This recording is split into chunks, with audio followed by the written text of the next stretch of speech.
What is up, everyone? Welcome back to another episode of Scream Sessions. My name is Z. Jared Holmes. Today, I am all here with Twisted Talks. How are you today, man? I can't complain, Jared. Thank you for having me, brother. How about yourself? I'm not doing too bad. Not doing too bad. We're recording this on December 7th. There was no Patriots games today, so I kind of just sat back and chilled. What'd you do today? Today, man, just typical errands, honeydews around the house. Got a chance to watch my nephew, which is why I missed FNAF 2. But hey, it's all for the best reasons in the world. True, true. And we started following each other on TikTok. So that's where I want to start. What made you start making videos on TikTok? That's a good question, man. Really, I kind of just had a TikTok and didn't know what to do with it kind of around the time it came out. Man, I've had my TikTok for maybe about 7 years or so. So when I first initially did it, it was just silly videos, keeping up with the trends.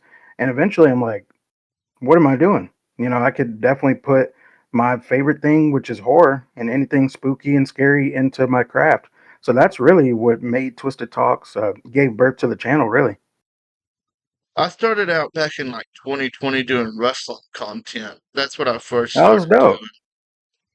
But Hell yeah, bro. then I did transition a couple years ago into horror content, where I started doing reviews and all that. And I don't get that many views, not going to lie, but I just think it's fun. I don't give a shit about Yeah, views. I just like doing it for fun, you know? absolutely. And that's what it is for me too, Jared. It's just a passion. And I feel like it's a doorway to friendship, kind of like what me and you have. I agree. And it's kind of just the community behind it, the horror community. I feel like it's becoming more niche versus widespread. And that's what I don't want for us. I want for us to just be booming, just like all the silly dancing bullshit you see on TikTok. I want us just to freaking take the world by storm again. Like the time in the 70s and 80s, whenever Stephen King, all the novelists that were just huge and household names. I feel like we should be, as big as they are as far in terms of a community. So that's awesome. I agree. Yes, I like covering the big releases because I know that's going to do better. But I also like covering just the Hmm. smaller movies 'cause I do have a built-in community that actually watches my videos. If I could, you know, have somebody go rent, five people go rent like Cannibal Mukbang I watched the other day, and someone did hit me up saying, "Hey, I rented this off your recommendation. It's great. If you ain't watched Cannibal Mukbang, definitely watch it." But that's what I want to do. I love watching independent horror more than anything. Oh, absolutely. And that's kind of how my obsession with Terrifier came about because, as you know, the budget started with like 30K, which in movie terms, especially blockbuster terms, that's nothing. It's kind of like child's play, So I kept passing it up every single time, and I'm just like, what the hell is this? I'm not my time on this.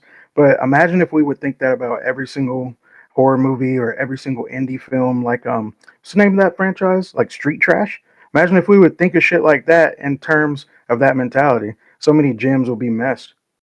I agree. Like honestly, I was looking at my top 10 earlier this year, and like five of them are independent horror movies. Yo. And I'm not surprised by that, to be honest with you. I heard Cannibal Mukbang was insane. Is It's really it does good. it spare anything as far as the blood and gore? Because I'm a sucker for that, dude. No, it's pretty gory, honestly. It's I pretty love it. gory. And Uh, what got you into horror? oh my gosh, dude. We're talking. So I'm 31. This is like forever ago, like more than 20 years ago, man. I started artwork at like age 7. And lo and behold, like my artwork, it became kind of abstract, became kind of dark. And my parents were like, yo, dude, are you okay? Is everything all right? I'm like, yeah, I don't know. Scary things excite me. I just really enjoy it. I have a fascination for it. So eventually they couldn't stop me from watching things like Nightmare on Elm Street, couldn't stop me from watching the Child's Play movies. Every kid wanted to back then. So I just kind of hit the ground running. And in like 8th grade, I wrote a report on Wes Craven and how I thought he was one of like the godfathers of horror and cinematics. And so that just really skyrocketed. And ever since, I've been probably more obsessed year by year. How about you? Yeah, I started off really young too. My mom was always big into like Michael Myers, the Halloween movies, and all that shit. So I kind of just inherited it. I started watching it at a very like way too young age than I should have. You know what I mean? Hell yeah. No, I love it, man. And honestly, it's like I'm in Houston, Texas, but born and raised in Louisiana. The way I describe it to people is like horror is the Cajun flavor of movies. Anybody can make a scary movie. Me and you could tell each other ghost stories and we'd be like, yo, that's a pretty crazy idea for a movie. And we can make something indie that can get a huge following, maybe a few thousand views, what have you. But when you put substance into it, real emotion, raw fear, that makes a good story. I agree. I agree. Moving on here to a few questions I have for you. Who is on your Mount Rushmore slasher villains? Because I know you're a big Ooh, slasher fan. yes, absolutely. I love this question so much, man. You know what? Art the Clown for sure. He's like everywhere in my home office. If I reach, I have Art the Clown somewhere. So he's my number one. I believe we got what, four people on Mount Rushmore? It's four. All right. So definitely Art the Clown for number one. Number two, I'm actually wearing a T-shirt of him now. Freddy, all day. Definitely Freddy. Number three, Jigsaw, wearing him on the chain. Um, Number four, I gotta go with Chucky. Chucky, I feel like has Definitely. started. Chucky, I feel like has started to become underrated in my opinion. I feel like he's starting to be like there for a bit, but I think it's also because the TV show ended. I know, like whenever the TV show was big, Yeah. but like I feel like Chucky doesn't get enough credit, man. Like I love the Child's Play movies. Same. And people not only, well, you kind of hit the nail on the head, really underrated because everyone's like, oh, yeah, Chucky, find it the Chucky t shirt, you get it. Or, someone pops on Child's Play, we all have that nostalgia. But he's literally Damballa. He has incarnated the spirit of Damballa so much to where he's in his dreams, he's in his thoughts. He projects a spirit onto even childhood with Glenn and Glenda, with his mate Tiffany. I mean, that's what a demon does. That's what poltergeists do. Demons feed off of energy, and what more is going to harbor a demon better than a family? Lucky man, good God, he doesn't get the recognition nearly that he deserves. I love the Child's Play films. One slasher that I feel like also very underrated. Have you watched the Hatchet films? Victor I Crowley, man. need to. You put me on to him. I think it was like last year. I even told my wife, and I'm gonna stop waiting on her. By the way, for movies, she takes too damn long. So I'm just gonna go in raw, just start watching series without her. But dude, I have heard that maybe once, and then whenever you told me about it again, I'm like, yeah, I'm gonna have to check this guy out. Dude, he's so good. Like Hatchet's another underrated series. But besides slashers, what are some other subgenres you really enjoy? Ooh, definitely. So it kind of ties in with slashers, but not really at the same time. I guess you could say like psychological horror, body horrors for sure. Oh my god, things like Tusk, The Thing, of course. Um, I would definitely say too the age-old paranormal or possession horror, like the See, that's Taking my of Deborah least favorite. Logan. That's my Really, least favorite. a Yeah, lot of people say that. I've noticed that. What makes it your least favorite? I just can't get into it. Like, there's some good ones, like the Mm, Taking of Deborah Logan's good, but then there, Forever Taking of Deborah Logan, like there's Paranormal Activity and yeah. Hereditary and all that shit, and it's just hard for me to get into. I completely get it. And it's funny you mentioned that because Hereditary is it's on my list as one of my favorite horror movies of all time.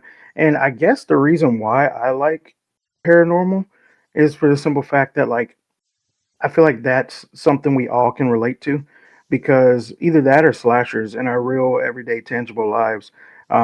Dude, just to piggyback off of being from Louisiana, I've seen some crazy shit like walking up and down the streets of New Orleans. I've seen witch doctors. I've seen people doing voodoo, like just walking past you with voodoo dolls, plucking out hairs and like yelling obscenities and shit. So I think to myself, I'm just like, what's stopping a witch from casting a hex on me? Or what's stopping someone next door dying and, that possession? I don't know. It just gives me the heebie jeebies, and not many things can really do that. I'm big into sci-fi horror, so like Aliens, The Thing. Mm, I love sci-fi horror, man. The Void. Have you ever watched The Void? it sounds so familiar. I don't think I have. It's really good. Dude, It's I really love good. that genre too. I'm huge on Aliens, man. I love Aliens. Actually just got an Aliens video game a few weeks ago, but it's just the xenomorph itself, and when you compare it to something like Predator, it's like peanut butter and jelly. But I love that too. The sci-fi horror is incredible, dude. I know you play a lot of games. Have you played Phasmophobia? Oh no, I haven't. I've seen gameplay though. That looks sick. Dude, I love Phasmophobia. I've not played a lot recently, but I've been playing Dead by Daylight again. I just picked it back Oh, up okay. recently. Nice. Those types of games that get your heart pumping. I I love do. me some survival. I I really do. like them. I actually have Secret of the Mimic, which I'm savoring. Like when I say savoring, I mean like an hour a month because I just don't want that game to end and I know it's going to end. But survival that puts you in the driver's seat is crazy. I love those genres. Who's your favorite director? Favorite director? Oh man. Hmm. That's a really good one. You know, it was saying specifically horror because I technically have two. Well, yeah, technically I have two. For horror, I'd probably say John Carpenter. I'd say overall Quentin Tarantino. If we're talking all movies and everything, I just think Quentin Tarantino's directive style is just a big fat slap in the face, and that's what I love. And I feel like John Carpenter, his style of directing is I'm going to put you on the edge of your seat and I'm going to kick you off it, and you're going to get back on wondering who's going to kick you off the edge of your seat next. So I love Carpenter. Steven Spielberg's my favorite. I just like That's a good I choice. love his shit, man. Jaws, Jurassic Park, all that Oh, shit. dude, bro, goated. And Easily one of the goats. do you consider Jurassic Park horror? That's something I try to Yeah. ask everyone. A lot of people Oh say yeah. no. Oh, it is. It 100% is, especially at least the first one. 100%. Maybe some of the later sequels not as much, but definitely that first one's definitely. Oh hell yeah! Especially like if you compare like you said to Jurassic World, not quite. I mean, it depends on which Jurassic World we're talking. Elements in there, yeah, but the Jurassic Park franchise, definitely. You know what I mean? Because what's more terrifying than a pterodactyl about to eat you and your family, or a T Rex's foot right above your head, and you just have to survive? That alone is like four different elements of horror in one scene. You know, I love me some Jurassic Park too. I agree. I agree. I love Jurassic Park. Like, especially whenever I was a kid, man. I was obsessed with the first Jurassic Park. I remember wearing out Oh, the VHS tape. Like, oh, dude. hmm and everybody had those little toys too, like the little eggs, and of course, you started collecting dinosaurs from the movies. Those were the times. Those were the times. What's your all-time favorite kill? Mm, man, kind of like WWE style Hill. That same. Or did you say kill or Hill? Kill. Oh, kill. Oh, dude, man, that's a really great question. I also have to. So I'm going to say the obvious, and the only reason I say obvious because I'm going to be straight up honest. I'm biased towards Art the Clown. I know if you tell me, "Hey, this guy's an angel," I'm going to say Art the Clown's going to beat the angel because I'm just a biased fanboy. But I have to. I'm going to say the bedroom scene in Terrifier 2 where Allie gets her shit absolutely wrecked, and also, man, the butterfly trap in Saw. Like, good God. I watched that as like a teenager and my jaw was just dropped. The creativity that went into that scene was phenomenal. Yeah, that's one thing I'll say about Saw. I'm not the biggest Saw fan, but just the Hmm. creativity for like the torture devices and shit were always done to Yeah. perfection. Oh my goodness. That's why he's one of my favorite. I mean, technically he's not really a villain. He's kind of like a vigilante, but he is one of my all-time favorites. And he's kind of like he's a slasher by definition because he keeps the police on their toes and he's no fucking saw. I mean, it's in his name, you know. But John Kramer is that guy. I feel like he is so underrated, and his mind is really his greatest weapon if you think about it. I still think the greatest twist of all time is the ending of Saw. Honestly, like just Dude, oh my goodness. And you can watch the whole movie intently and you won't see that coming at yeah. all. My first watch through never ever would have expected that. Dude. Same with what was the name of it? Spiral? Yeah, like the I think it was the prequel. I guess you can call that a prequel. Spiral with Chris Rock and Samuel L. Jackson. Dude, at the end, that scene, well, if no one's ever seen it, but you know the end scene with Samuel L. Jackson, and oh my God. I'm just like, they don't miss. They really don't miss. Yeah, dude, I'm ready for Saw 11. that whole franchise just has so many twists and turns. I'm kind of worried about Saw 11 now that Blumhouse has it. I have a very hate Yeah, relationship with Blumhouse. right. And that's why they have FNAF right now too, don't they? If I'm not Yeah. mistaken. That's my thing too. It's like Jason Blum has really good movies, but as of late, he's just been flopping completely. every single corner. What is what was your favorite war movie of this year, 2025? Hmm, Such a good question. This year, man, honestly, I'm gonna have to say VHS Halloween. I just That think went it hard. fired on every single cylinder. I was at a loss for words with that last one. That last one, Oh that yeah, was the haunted chef's house kiss. one. Oh dude, Yeah, it's so good, bro. that was chef's kiss, my man. I love that so much. If I was a kid and if I even just so much as stumbled upon that haunted house and saw what was happening after the music was playing, dude, I'm out. Like I'm completely out. The second day at that backyard, nah, I'm not no, not doing this. And what is your most anticipated for 2026? Hmm, absolutely Terrifier 4. Damien already hinted that our generation, the young adults who are really into horror just want more of what they love. So he said Terrifier 4 is going to be it. So I plan on going out with a bang and sit tight, have a lot of popcorn ready. So he was hinting towards a 3 hour movie, and I really hope that's true because this is it. Yeah, I'm excited for it too. I love the second and third one. Like the second one's my Hmm. favorite. I love the It was second one amazing. so much. Um, I'm excited for Evil Dead Burn. I'm a big Evil Dead fan, so I cannot wait for Ooh. Evil Dead. Dude, I didn't even know it was being announced. What'd you think of Evil Dead Rise? Oh, I loved it, man. It's Absolutely loved it. phenomenal, right? That shit was awesome. I put people on that to this day, and they're just like, "Hey, I feel like I've seen everything, gone to the movies a bunch this year. Do you recommend anything?" Just Evil Dead Rise immediately. That's like one of the first things that comes to mind. That Y- franchise is amazing. Yeah, that's my favorite franchise, honestly. Like, Oh yeah? hmm What? I had no clue. It was a very good pick. I like the Scream franchise too, but Evil Dead's my favorite, man. That's awesome. And Scream is another one to where like the Ghostface killer technically happened. Did you hear about that? I The did. real life connection? Yeah, that guy from Louisiana. Dude, I kind of became a little obsessed about that case, and that might be a twisted talk for another day.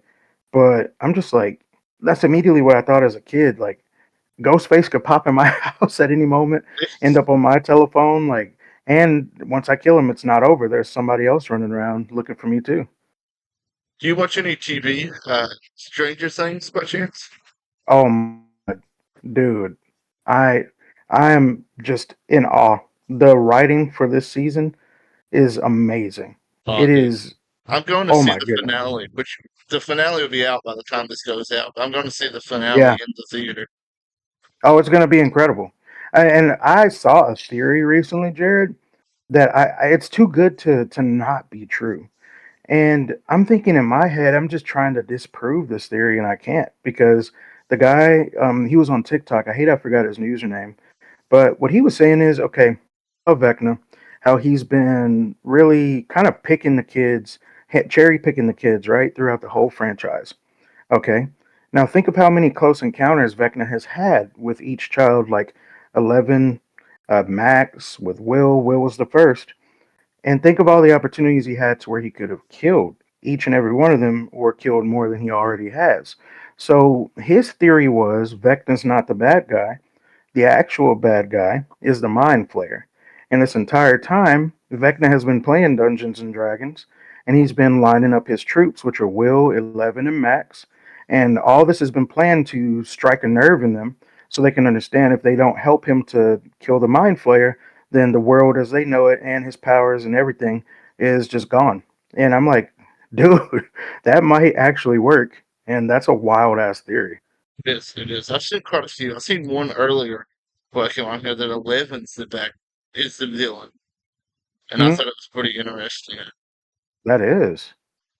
Dude, that's not it's not crazier to happen. I think it's arguable to say I've heard stranger things. It, I couldn't I couldn't resist, bro. But no, that would how wild would that be? dude, that would be insane. I love it though. I've been watching it since season one, and Yeah. I love this series. It's probably like also love Cobra Kai. I know it's non-horror, but I'm a Mm, huge Karate nice. Kid fan. Love Cobra Kai so much. But Stranger Things might be my all-time favorite TV show, honestly. Seriously, man. Like it for sure so far for me it's up there with Stranger Things, Breaking Bad, and The Walking Dead.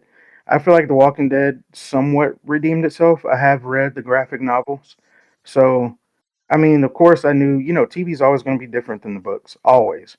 So a lot of people are outraged about some shit. I'm like, yo, this character's not even in the book. So like, I mean, they can kind of do whatever they want with it with this character. So I'm like, I mean, it didn't piss me off as much as it did many people, but I really liked it. I feel like it redeemed itself towards the end. Especially, I'm not sure. Have you seen that spinoff with Rick and Michonne? Dude, I haven't watched The Walking Dead in so long. I think I ended on Yeah. season 7 or some shit like that. Oh, okay. So, I mean, do you have an idea? I think you should, or what happened to Rick. Yeah. So I think it's worth it for you to you can even bro, honestly, you can skip everything else and literally watch the spinoff. It's like 5 episodes, I think. It redeems all the bullshit that happened. I think it does 100% because in the comic books, what happens is what pissed me off the most was what they did to Carl because that shit never fucking happened in the comic books. Carl ends up being the badass. Rick gets sick, and you see it happen for like a good 180 pages. Rick just declining, and Carl's like, "Dude, you can't do this anymore. You have to hang it up." And so eventually everybody gets wiped out entirely, and the story ends where Carl is pretty much the head honcho taking over his dad, and you just see a huge freaking wave of zombies in the final book. And that was the last of what I read, but I heard that there was just like that book or maybe one more book after what I read. But I was pretty much satisfied. But that's kind of how the story ends, and it even says like, remember, The Walking Dead is about the survival of Rick Grimes, and inadvertently Carl was helping him survive, and they were the last two. So I mean, that's what pissed me off the most because Carl becomes an absolute badass, leads everybody, kills everybody. So I mean, it's worth it still to watch, even though it is kind of completely different of an ending, but it's great. But I agree with you, Stranger Things, especially after episode 4 of what just happened with Will, dude, That that's shit going was down so in fucking my book. crazy, bro. I was so hyped. Oh my god, dude, I'm extremely hyped because at this point, I'm sorry, one second. Fun, At this brother. point, I know for a fact that he siphoned Vecna's powers. At first, I Mhm. was like, because I kept hearing people saying he siphoned Vecna's powers, he siphoned his powers. But I'm like, I feel like Will's always been a G. I feel like he's always had some ability of his own. But Netflix just came out and confirmed it. I watched it the other day, and Noah Schnapp was saying like that's how the script read. Like whenever he has that meeting with Vecna, he holds him in the air. That's whenever he realizes, oh, I can tap into his power. So just imagine like what the fucking finale is gonna hold. I can't wait, bro. I'm so glad they're That's showing it in theaters. Like, yeah. I got me and my buddy got tickets the other day for it. Cannot wait Oh for it. yeah, that's awesome. What are they doing? 8 episodes this time? No, it's just the finale. Oh, okay. So there's not going to be like episode 5 through 8. This is going to be episode 5, and that's the end. No, on Christmas Day it's episode 5 through 7, and then New Year's Eve is the finale. And that's what's playing in theaters. Oh, damn, dude, that's worth the trip to the theater. Yeah, If I agree, dude. anything horror related in the last year is worth the trip, that's worth the trip. Yeah, just seeing just because the cinematography is beautiful on it. Anyway, seeing it on the big screen is going to be fucking just breathtaking, in my opinion. Oh yeah, absolutely. I don't even know if they're going to show the final episode on Netflix. Are they? Is it theater only? No, it's going to be on Netflix too. It's just It like is. also being Oh, shown in theaters. damn. Yeah, depending on how my schedule goes, man, I might join you and see it at the theaters as well. We have a projector, so we make damn sure that shit bangs, is loud with a big speaker. So I mean, that's gonna be so cool to witness. I can't wait. It is. It is. The Mind Flayer has to pop up again, and like he has to. I think so too. I think so too. But before we wrap up anything here, I have a couple of rapid fire questions here. What is your favorite Yeah. horror movie of Ooh, that is a hell of a question. Favorite horror movie of all time? That has to be Nightmare on Elm Street Part One. if you could remake any horror movie, what would it be?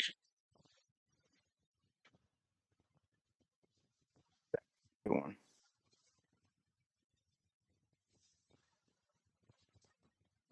This one is really making me think, Jared. I love this question.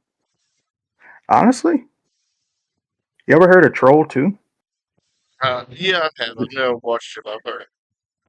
The worst movie of all time is not really even horror. I mean, it kind of can be classified as horror, fantasy, but I would want to change that. Instead of the worst movie, I see so much potential in it to where, if done correctly, if done with actual practical effects, it could have been executed as one of the most terrifying experiences ever.